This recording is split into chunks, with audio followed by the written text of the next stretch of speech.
Oi, gente! Vamos falar sobre leituras do mês? Em outubro, eu acabei lendo 6 livros e foram leituras boas. Tiveram 2 que conquistaram muito meu coração e outras que também me surpreenderam. Eu não esperava gostar tanto quanto eu gostei. Então eu vou comentar com vocês ao longo desse vídeo sobre essas 6 obras. E vale lembrar que se você ficar com vontade de ler algum desses livros, o link está aqui na descrição. E para começar, o primeiro livro que eu li foi uma romantasia que eu vi muita gente comentando e eu confesso que eu fiquei bem curiosa. E foi o livro A Serpente e o Lobo. E nessa história, a personagem principal, que é a Vasa, ela acredita que a sua morte está próxima, pois uma magia das trevas que levou a sua mãe agora vive nela, e seu irmão Dominique acredita nisso também. E como uma estratégia política, seu irmão a envia para casar com Raid, um governante impiedoso que está planejando usar a sua morte como pretexto para iniciar uma guerra. No entanto, Raid e Vasa, eles acabam fazendo um acordo, enquanto ela vai ajudá-lo a conquistar votos para ser eleito, e aí ele vai revelar para ela sobre essa magia que habita em seu sangue. Só que enquanto ela tenta sobreviver e escapar desse casamento aí, Vasa começa a perceber que essa aliança pode começar a ser algo real para ela, e a cada passo pode ser extremamente perigoso. E essa é uma romantasia que ela já começa daquele jeito. Personagens que realmente se odeiam trocam inúmeras farpas, fazem um acordo e enfrentam diversas situações para conseguir manter a fachada do casamento, ao mesmo tempo que eles tentam descobrir mais sobre essa magia. E para mim, esse foi o ponto alto da leitura. As alfinetadas entre os personagens foi algo que eu gostei demais, e além disso era perceptível o quanto Raid estava totalmente rendido por Vasa. O acordo, apesar de ser benéfico para ambos, também era uma forma dele passar mais tempo com ela. A escrita da autora é uma escrita boa. Ela detalha muito bem todo o cenário, descreve sobre a magia, assim como as mudanças na vida dos personagens. Mas ainda assim, eu não me envolvi completamente com a trama, principalmente com as questões políticas apresentadas. Apesar disso, por se tratar de um primeiro livro de uma trilogia, a autora soube apresentar muito bem todo o cenário, instigando a curiosidade em continuar a leitura e descobrir mais do que aconteceria na vida de Raid e Vasa.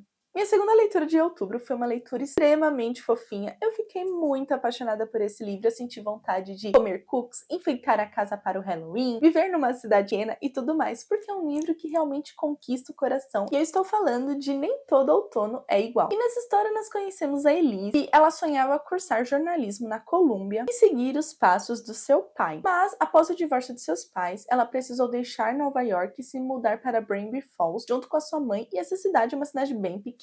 Lá ela acaba vivendo junto com a sua tia e sua prima, e ela acaba reencontrando o Cooper, com quem ela teve um verão inesquecível anos atrás, mas agora faz o possível para evitá-la. E em meio aos preparativos para a festa de outono, eles começam a repensar se realmente deseja voltar para sua vida antiga ou se vai deixar o passado para trás. Aqui temos uma personagem que viu a sua vida mudar de uma hora para outra. Tudo que ela havia planejado foi deixado de lado por conta da separação de seus pais, e mesmo ela sendo uma adolescente e lidando com tantas mudanças, senti que a Elise soube enfrentar muito bem toda a situação. Além disso, ao longo de sua jornada, Elise vai criando novos vínculos e passa a compreender melhor sobre o amor. E o Cooper, ele é um personagem que ela realmente se apaixonou anos atrás, mas por eles morarem em lugares diferentes, ela sabia que isso não daria certo, então o contato foi ficando cada vez menor ao longo do tempo. Mas, né, é impossível negar os sentimentos que surgiram em algum momento. E somado todos esses pontos,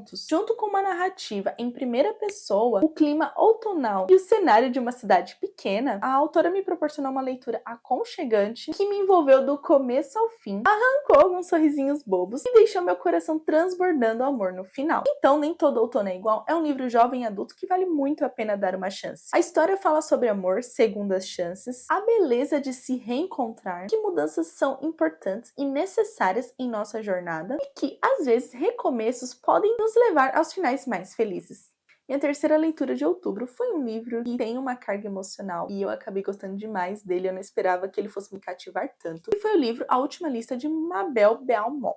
E nessa história, a Mabel, ela levava uma vida tranquila ao lado do seu marido Arthur até a sua morte. E entre as listas que ele adorava fazer, ela acaba encontrando uma lista com apenas um único item, procurar por D. E possivelmente é um pedido de Arthur para ela reencontrar Dot, sua melhor amiga do passado, com quem ela acabou perdendo o contato após a morte do seu irmão. Agora, 60 anos depois, Mabel se vê diante da chance de revisitar o passado, enfrentar segredos guardados e talvez talvez reescrever a sua própria história. E Mabel, ela sempre foi uma personagem muito fechada, ela vivia ali na sua própria bolha, sabe? E ela nunca foi de fazer muitas amizades e nem nada disso. Só que depois que seu marido faleceu, ela se viu totalmente sem rumo, sem saber quem ela era realmente ou como ela viveria os próximos anos de sua vida. E foi aí que o livro mexeu comigo, porque a partir daí, a Mabel, ela começou a criar novos vínculos, passou a adorar a sensação de estar perto das suas novas amigas, compartilhando histórias e ajudando com as pequenas coisas do dia a dia, e ela acabou encontrando uma nova maneira de ser feliz. Então eu adorei acompanhar a jornada da Mabel, principalmente na jornada de reencontrar a sua melhor amiga do passado, e essa jornada, esse reencontro era algo muito importante para ela, e acabou mudando muitas coisas no caminho, trazendo um plot twist que eu realmente não estava esperando, mas que eu confesso que eu adorei demais. E apesar de toda a carga emocional que acompanha o livro, essa foi uma obra que me surpreendeu e deixou meu coração quentinho no final. A autora soube construir uma história emocionante, cheia de recomeços, mostrando que a vida vai muito além do que conseguimos enxergar e que nunca é tarde para recomeçar, encontrar a felicidade, fazer novas amizades ou ser quem sempre quisermos ser. Minha quarta leitura foi um livro, eu finalizei uma trilogia, que foi a história de Nossa Culpa. Eu até fiz um vídeo aqui no canal comentando sobre essa trilogia, sem spoiler, eu vou deixar linkado aqui. Então eu vou comentar um pouquinho sobre esse livro, porque depois de tudo que aconteceu na vida de Noah e Nick, parece que nada voltará a ser como era antes. E mesmo com toda a distância que mantiveram nos últimos tempos, chega um momento que é possível ignorar a existência um do outro. Então é quando eles vão precisar enfrentar diversas provocações e acabam descobrindo que o sentimento ali ainda está presente, mas a mágoa também. E nessa trama eu acredito que a autora soube trabalhar muito bem os sentimentos dos personagens, principalmente com o que eles enfrentaram no passado, e era impossível negar que os sentimentos ainda estavam presentes. Embora eu não concorde com tudo o que aconteceu, eu entendo perfeitamente a atitude de cada um em algumas situações. Então assim, eu acabei gostando desse livro, mas com algumas ressalvas. É uma história que poderia ter tido menos páginas e explorado melhor alguns acontecimentos para que eu tivesse me envolvido mais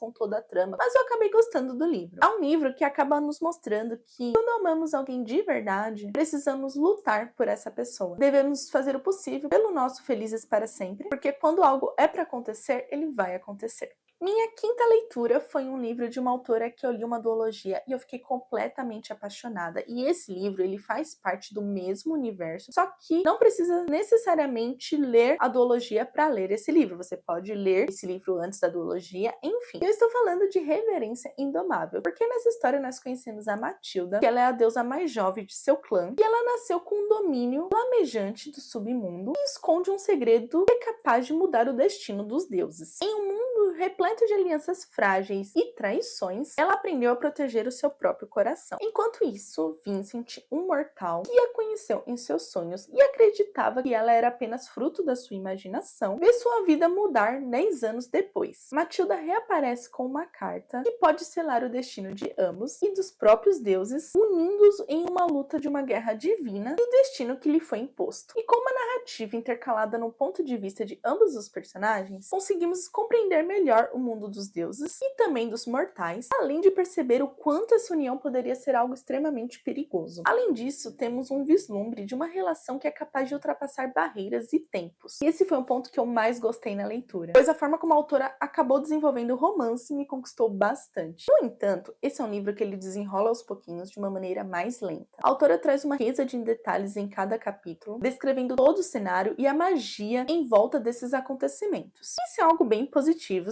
sem dúvidas, mas em alguns momentos eu senti que isso acabou deixando a leitura mais arrastada. No fim, eu acabei gostando de Reverência Indomável, foi uma boa leitura, mas achei cansativa em alguns pontos, como eu citei. É uma obra que, se tivesse menos páginas, provavelmente eu teria me envolvido mais e talvez me fizesse surtar, assim como me fez surtar com os outros livros da autora. E como eu falei, esse é um livro que ele pode ser lido de maneira independente. Caso você já tenha lido Divinos Rivais, você vai se envolver ainda mais com a questão da magia das cartas que acontece na duologia. E isso foi um ponto que eu gostei demais nesse livro. Caso você ainda não tenha lido, ele vai ser uma experiência totalmente nova. E por fim, a minha última leitura foi uma leitura que me fez dar vários gritinhos de felicidade, me fez surtar, porque é um romance muito fofo e envolvente, e foi a leitura de Aprendendo a Fingir. E nessa história nós conhecemos a Atália. Ela é uma jovem universitária que está com dificuldades em algumas aulas, e ela vai precisar da ajuda de Dylan, um aluno exemplar do campus e inimigo do seu irmão Henry. Ele vai ajudá-la ali com algumas matérias, e apesar de detestá-lo por sua arrogância, ela vê em Dylan uma oportunidade de fazer com que ela se reaproxime do seu irmão e propõe que eles finjam um namoro para chamar a atenção de Henry. O que começa apenas com um acordo estratégico, logo se complica e a Thalia percebe que os sentimentos envolvidos talvez não sejam tão falsos assim. A interação de Atália e Dylan foi algo que me conquistou logo na primeira página. É impossível não se apegar aos personagens e às trocas de farpas entre eles, porque esses dois têm uma química assim indescritível. E apesar dela achá-lo metido e tudo mais, percebemos que ele é um personagem fofo de coração gigante. Houve momentos na leitura que eu soltei alguns gritinhos de felicidade por conta das interações entre eles e principalmente das atitudes fofíssimas que Dylan tinha. Então assim, juro, me conquistou demais isso. E no meio desse relacionamento fake, uma amizade vai surgindo entre eles e a Thalia percebe que Dylan não é quem ela realmente achava que ele era, pois ele se mostra um ótimo amigo e alguém por quem ela começou a se apaixonar. E mesmo que a narrativa seja focada nela, seja no ponto de vista de Atália, a gente também consegue perceber que ele já tinha se apaixonado por ela muito antes de ter feito um contrato de mentirinha para essa relação. E um outro ponto em destaque é que, além desse romance, a autora também aborda alguns temas como luto e ataques de pânico, mas tudo de uma maneira leve que se encaixa muito bem na narrativa e ainda tem aquela pitadinha de romance esportivo, cenas hot, só que o foco acaba sendo no crescimento e no desenvolvimento dos personagens. Então dizer que eu fiquei apaixonada por esse livro é pouco. A autora criou uma história completamente leve, envolvente e apaixonante, daquelas histórias que você não sente vontade de largar a obra. É uma narrativa que conquista demais o coração, principalmente de quem ama um bom clichê e que mostra que a família vai muito além do sangue, sabe? Porque afinal, a família também é aquela que nós escolhemos.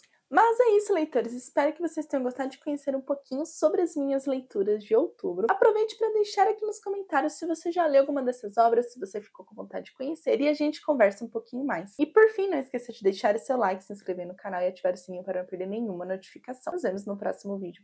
Beijos!